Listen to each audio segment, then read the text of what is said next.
My name is Dennis. Hey, Dennis. I don't know what planet you come from, but it's apparent to me that there's a great deal of evil on the planet. To make a statement like that, in view of our past, our history, Adolf Hitler, how do you explain that? How do you explain atomic war?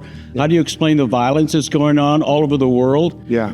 To make these statements to me is you live in some other fantasy world. This is nice, it's beautiful, but it's not reality. Thank you for sharing that. Of course, it's one of the most numbers, like at the top of the list of questions. How can you say there's not evil? I'm not saying that there's not the experience or expression or manifestation of what we call evil. If you just look at the word, evil is live backwards. What I'm saying is there doesn't exist an actual power of evil. There doesn't exist anything apart from life, which is affirming. But as I said before, behind every human aberration is a spiritual aspiration. Even if we use Hitler, that consciousness, that mindset was profoundly distorted and fragmented and fractured and wounded, full of shadow, and simultaneously had an understanding of the laws of manipulation. We call that the Antichrist. But it wasn't that there was an evil power. It was that life coming through the distorted lenses and all the projections he was making, the spiritual aspiration was the idea of a perfect race, which is true. We're all perfect. But coming through a wounded, distorted, fragmented, broken psyche and mindset, it can come out exactly like that, or worse, or at any along the scale. But it's important to know that there isn't actually a power of evil. And this is why Jesus said, and all the great master teachers said, and I don't think they were airy-fairy, I don't think Buddha was airy-fairy or Jesus or Krishna or Lao Tzu or Kuan Yin or many of the masters, talked about resist not evil, love your enemy.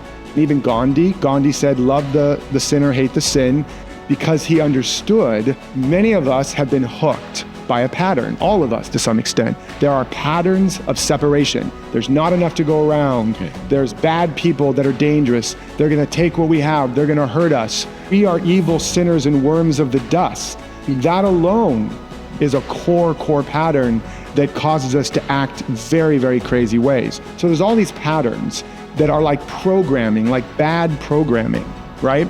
And they exist in the collective consciousness, and we come in and we adapt them or adopt them, and we get hooked by them, and then we play them out. The computer isn't evil, but if you put bad programming in it, you'll get a big mess. But there is no evil power there. There's just a misunderstanding and a misuse of the one power that exists. Same thing, electricity isn't evil, it's just power. But if you wire your circuitry wrong, backwards, then you'll either not get any power, or you'll burn your house down, or you'll electrocute yourself to death. Again, hate the sin, love the sinner. So we don't condone bad behaviors. We don't not do something about them. But if our energy is, there's evil, there's bad, there's wrong, then because life is just a yes, we're giving more power to that. We're taking something that is just a belief, and we're now giving it form, and more form, and more form, and more form. And then that's why we keep experiencing things over and over and over again. And that's why people like Jesus and Gandhi and even Martin Luther King Jr. come along to practice non-violent approaches. And that doesn't just mean in your actions, it means in your thoughts, your feelings, your words. It means dissolving the illusion that there's an enemy. And most of that is within ourselves.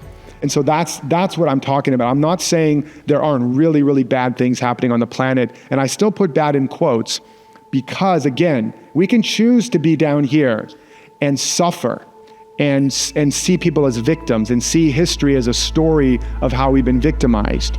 We have to play multidimensional chess if we're going to be truth tellers and truth teachers and thought leaders. You see how tricky this conversation is in general. You have to be able to speak to that. And if somebody's in pain and suffering, you don't say, that's not real. What's the problem? Just think happy thoughts. No, that's magical thinking. We're going to replace our wishbone with a backbone. We absolutely meet them where they are. That's compassion and understanding. But we don't get down into the ditch with them. We have to know the truth. We have to see through the appearance, see things as they are, not worse than they are, and then see through them to what they really can be. We're not sticking our head in the sand. We're not doing a spiritual bypass. We're not saying those things have not happened or are not happening right now. But if we want to be part of the solution, we have to what? Be at a higher level of thinking, not just talking, not just bullshit. Oh, God is all there is, love is in the air, and all my needs are met. And then we get in traffic, we're like, get out of the way, asshole. Or, we're in line just waiting for our Starbucks and we're all pissed off and impatient. We gotta get real, and we have to embody it inside of us. Does that answer your question? Yes, it does. And I guess what I would say again is that we're just out of balance as a world. Absolutely. And by the way, balance is also not really a real, the idea of balance, like this is gonna be a, static kind of thing. It's more of a dance. We're constantly out of balance. We'll never be in balance perfectly. Balance isn't like, it's a dance. So you're dancing. When you see people dancing and they're spinning and flipping, they're always off balance and always back on balance so that there's an overall balance. So we never want to try to control the situation so that we think everything should look the way it should look right now and never should change, and that's balance. There's going to be challenge.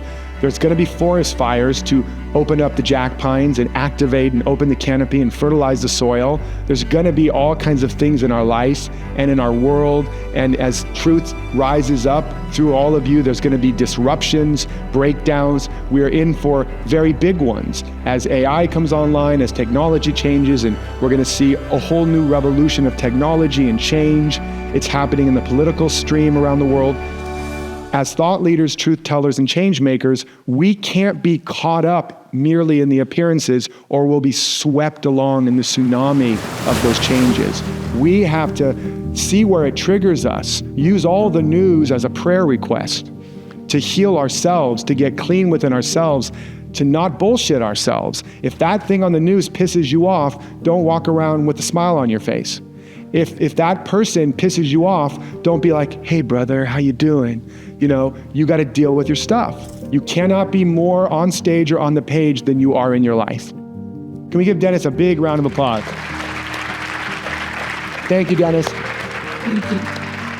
That's what we got to do. Stand up and say, I call bullshit on what you're saying, Derek. And let's see, maybe I am full of shit. And maybe I'm not. Maybe we all are. And maybe we just turn all that shit into fertilizer and we grow an amazing garden.